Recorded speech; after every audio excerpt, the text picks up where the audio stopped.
Oh, fuck, cocksucker's a bitch, dude. This highly contagious and often fatal disease had a long and devastating history in the old world. Europeans had coexisted with domesticated animals and shared common water sources. I gotta do this fucking asshole This close over here. proximity fostered the spread of numerous diseases, but also allowed significant development.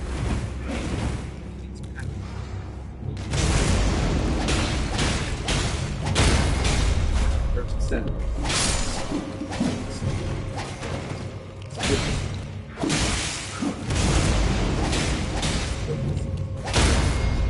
Cocksucker.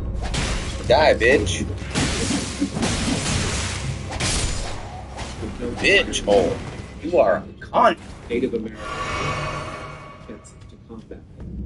The result was catastrophic, with smallpox alone estimated to have killed nearly 90 of the Native American population. This was a far greater total than the direct casualties. Smallpox wasn't just deadly, it was also cruel, disfiguring.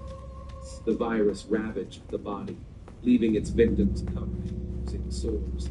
In a desperate attempt to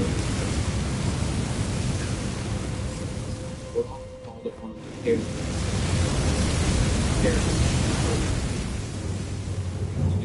remedies, bloodletting, and even the bizarre practice of exposing patients.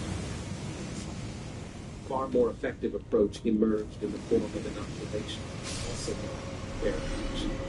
This practice involved taking loose or powdered scabs from individuals in a violent case of smallpox and inserting them into the skin or nose of the process induced a controlled infection that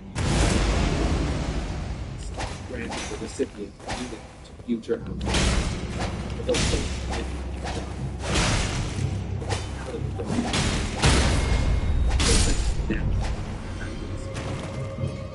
Through centuries of continued practice, including widespread vaccination. You gotta be shitting. Fucking hell.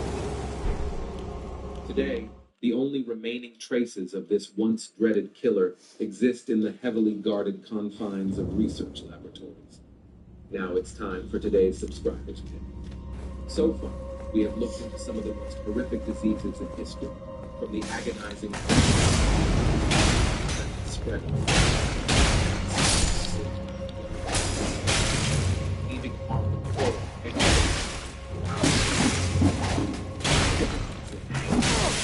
The man stared back his skin. This could be the consequence of a disease infection that would ravage the body in its later stages. Imagine the excruciating pain, the social isolation, and the constant reminder of the disease etched upon the flesh.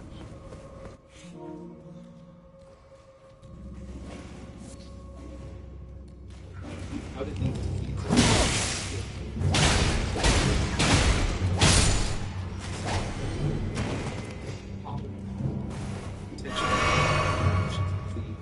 is caused by the bacterium Vibrio cholerae. This bacteria thrives in slightly salty waters like estuaries.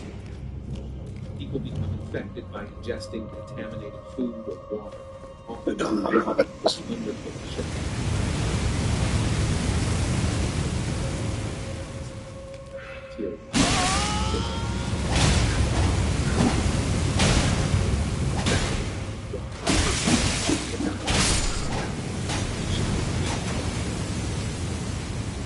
Single episode. One of the earliest documented cholera outbreaks.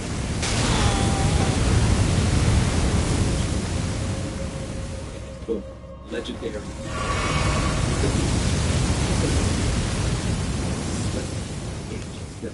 Spring 50.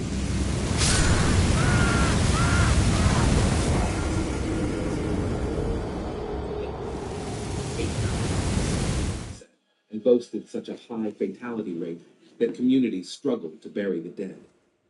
Over the following centuries, numerous reports of cholera outbreaks emerged along the west coast of India, documented by Portuguese, Dutch, French, and British observers. The first full-blown cholera pandemic occurred in 1817, and it was caused by contaminated rice in Jessore.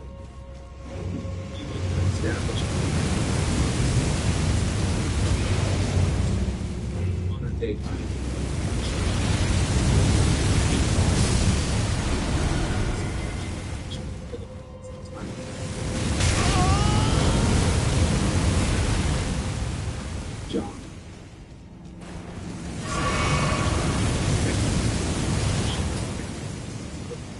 introducing it to China in 1820.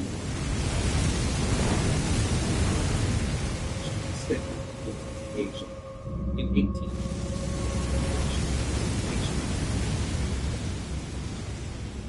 where it eventually found its way into the Persian Gulf region. Europe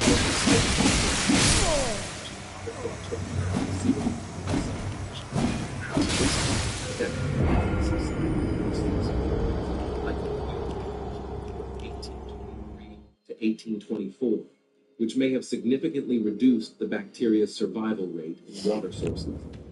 However, cholera's grip on humanity wasn't over. Subsequent pandemics emerged in Africa.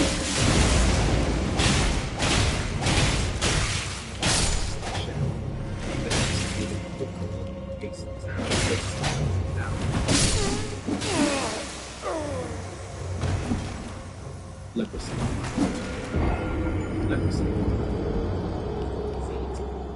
Dusty pages of history books. This is true because the earliest evidence of the disease is found in a 4,000-year-old skeleton unearthed in India.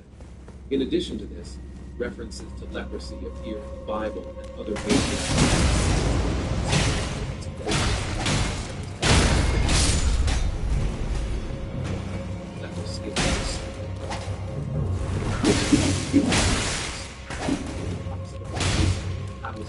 cases diagnosed, and much of modern understanding of leprosy stems from its prevalence.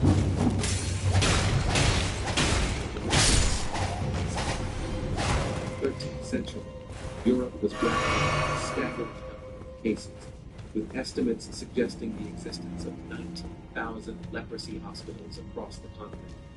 It's believed that trade routes and the movement of armies played a significant role in the disease's spread westward.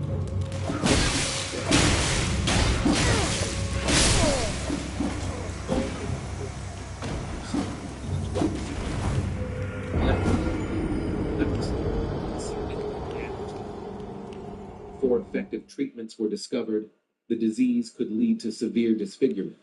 Infection can wreak havoc on the nerves, respiratory tract, skin, and eyes. Nerve damage can loss of sensation, particularly pain, which can result in loss of expression.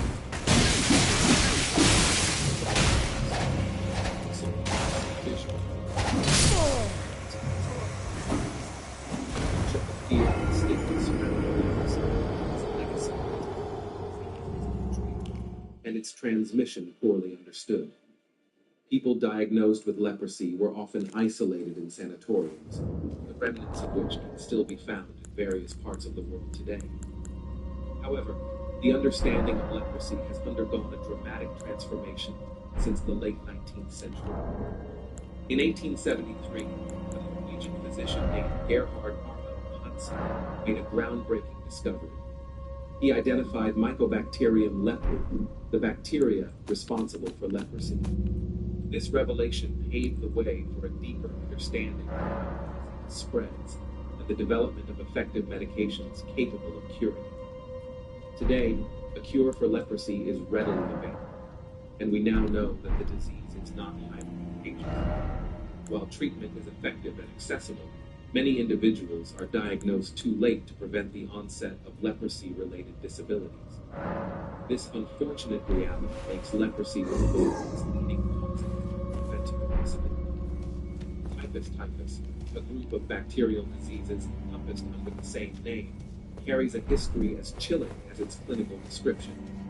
Its very name, derived from the Greek word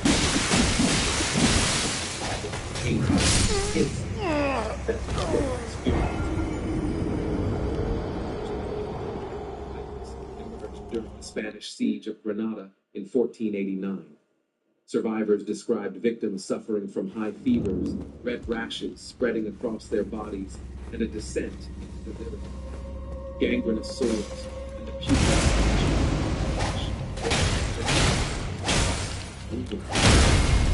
during this siege, 3,000 Spanish fell.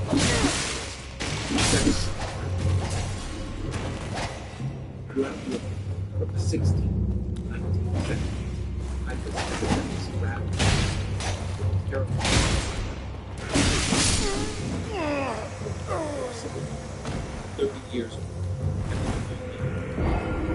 In the 30 Years' War,